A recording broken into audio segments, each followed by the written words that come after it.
Coffee সন্ধেবেলা চা কফির সাথেও খেতে পারো। হ্যালো বন্ধুরা, welcome back to my channel নিপার ঘর সংসার। নিপার ঘর সংসারে সবাইকে স্বাগত। আশা করি সকলেই ভালো আছো, আমরাও ভালো আছি। তো আজকে আমি একটি স্ন্যাক্সের রেসিপি তোমাদেরকে শেয়ার করছি। ফেলে দেওয়া জিনিস দিয়ে কি সুন্দর অসাধারণ একটা স্ন্যাক্স বানানো যায় আর খুব টেস্টি হয়। তো আমি একটা পকোড়ার রেসিপি তোমাদেরকে দেখাচ্ছি, তো তোমরা ভিডিওটা স্কিপ না করে পুরো ভিডিওটা দেখবে। আর যারা আমার ভিডিও রোজ দেখো তাদেরকে অসংখ্য ধন্যবাদ, আর যারা প্রথম দেখছো তাদেরকেও ধন্যবাদ।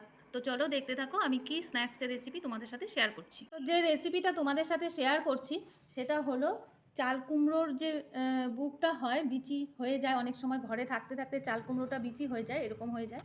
তখন আমাদের ডালেও খেতে ভালো লাগে না, বা ঘন্ট ভাজা কোনো কিছু খেতে ভালো লাগে না, কারণ বিচিগুলো যখন আমাদের দাঁতে পড়ে খুব বিশ্রী লাগে খেতে। তো এটা দিয়ে আমি একটা স্ন্যাক্স বানাবো।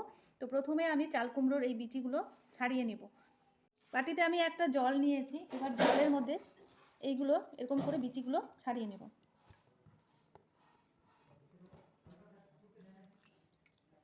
এই যে এইভাবে ছাড়িয়ে নেব বিচিগুলো। তো কুমড়োর বীজগুলো আমার ছাড়ানো হয়ে গেছে। তো এত বড় বড় যখন বীজ থাকে হয়ে যায় কুমড়োতে, তো সেই কুমড়োটা কোনো সবজিতে রান্না করলে খেতে ভালো লাগে না, বা ডালে দিলেও ভালো লাগে না, তখন আমরা উপর থেকে কেটে ফেলে দেই। তো সেটা ফেলে না দিয়ে আমরা একটা সুন্দর রেসিপি তৈরি করতে পারি। তো এরকম হয়েছে বীজ ছাড়ানোর পর। তো এটা আমি এবার বটি দিয়ে ছোট ছোট করে কেটে নেব। দেখো কুমড়োর ইসেটা আমার কাটা হয়ে গেছে, যেটা ফেলে দেওয়া জিনিসটা ওটা আমি বিচি ছাড়িয়ে একদম ছোট ছোট করে কেটে নিয়েছি। তো এবার এর মধ্যে আমি এই যে পেঁয়াজ কেটে রেখেছি, একটা বড় পেঁয়াজ, সেই পেঁয়াজটা ছোট ছোট করে কেটে রেখেছি, পেঁয়াজটা দিয়ে দেব, পুরো পেঁয়াজটা দিয়ে দেব।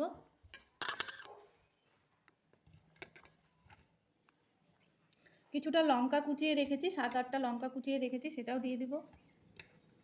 নারকেল আমি কুচিয়ে রেখেছি, তো নারকেলটাও দিয়ে দেবো। নারকেলটা একদম অপশনাল, তোমরা চাইলে দিতেও পারো নাও পারো।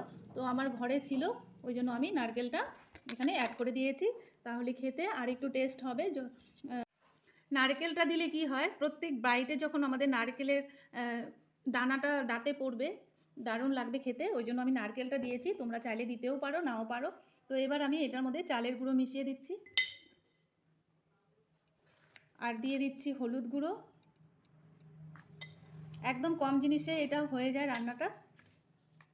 আর একটু লঙ্কার গুঁড়ো দিয়ে দিচ্ছি,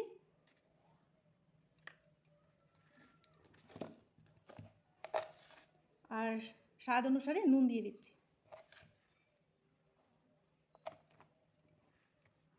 আর আমি দিচ্ছি একটুখানি মৌরি। তো এটা আমি ভালো করে এবার মেখে নেব। এটা একদম আমরা যে খাসির চর্বির বড়াটা খাই, পকোড়াটা খাই, বা খাসির তেলের পকোড়াটা খাই, ওটা একদম ওই রকম টেস্ট আসে, খেতে খুব টেস্টি হয়। তো এটা আমি ভালো করে মিশিয়ে নিচ্ছি। এটা দেখো আমার একদম সব কিছু মেশানো হয়ে গেছে। এবার আমি এটাকে তেলের মধ্যে ডিপ ফ্রাই করে নেব ছোট ছোট করে। মানে আমি কড়াইয়ের মধ্যে তেল বসিয়ে দিয়েছি, তেলটা গরম হয়ে গেছে। এবার আমি এটাতে এইভাবে ছোট ছোট করে এখানে তেলের মধ্যে দিয়ে দেবো। এটা কিন্তু অসাধারণ একটা টেস্টি খাবার। এটা গরম ভাতের সাথে গন্ধরাজ লেবু আর পাতলা মুসুরির ডাল আর এই রেসিপিটা থাকলে আর কিছু লাগবে না, এই পকোড়াটা থাকলে, বা সন্ধেবেলা চা কফির সাথেও খেতে দুর্দান্ত লাগে।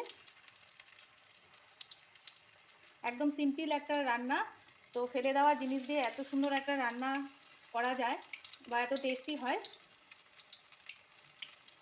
তোমরা না খেলে বুঝতে পারবে না।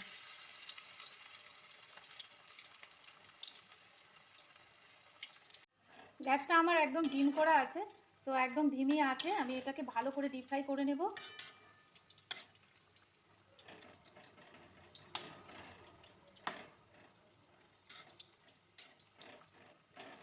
তো এটা আমার একদম হয়ে গেছে পকোড়াটা। তো এবার আমি এটাকে উঠিয়ে নেব।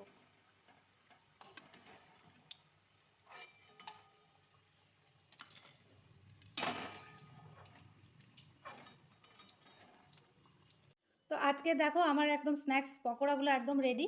তো ফেলে দেওয়া জিনিস দিয়ে একদম মুড়মুড়ে হয়েছে, ফেলে দেওয়া জিনিস দিয়ে খুব অসাধারণ লাগে এটা খেতে। তোমরা বাড়িতে খেয়েছো কি না জানি না, তোমরা তো অনেক ধরনের পকোড়া খেয়েছো, ডালের পকোড়া, নানান ধরনের পকোড়া খেয়েছো। তো এবার চাল কুমড়োর যে ফেলে দেওয়া অংশটা, ওটা দিয়ে একবার পকোড়া খেয়ে দেখবে, খুব টেস্টি হয়। আর যদি ভালো লাগে তাহলে শেয়ার করবে, লাইক করবে, কমেন্টস করবে। আর যারা নতুন দেখছো তারা সাবস্ক্রাইব করে বেল নোটিফিকেশনটি অল করে রাখবে পরবর্তী ভিডিও পাওয়ার জন্য। তো আজকে এখানেই রাখছি ছোট্ট একটা রেসিপি। তো তোমরা ভালো থাকবে, সুস্থ থাকবে, আবারও তোমাদের সাথে দেখা হবে একটা নতুন রেসিপি বা কোনো ব্লগের সাথে।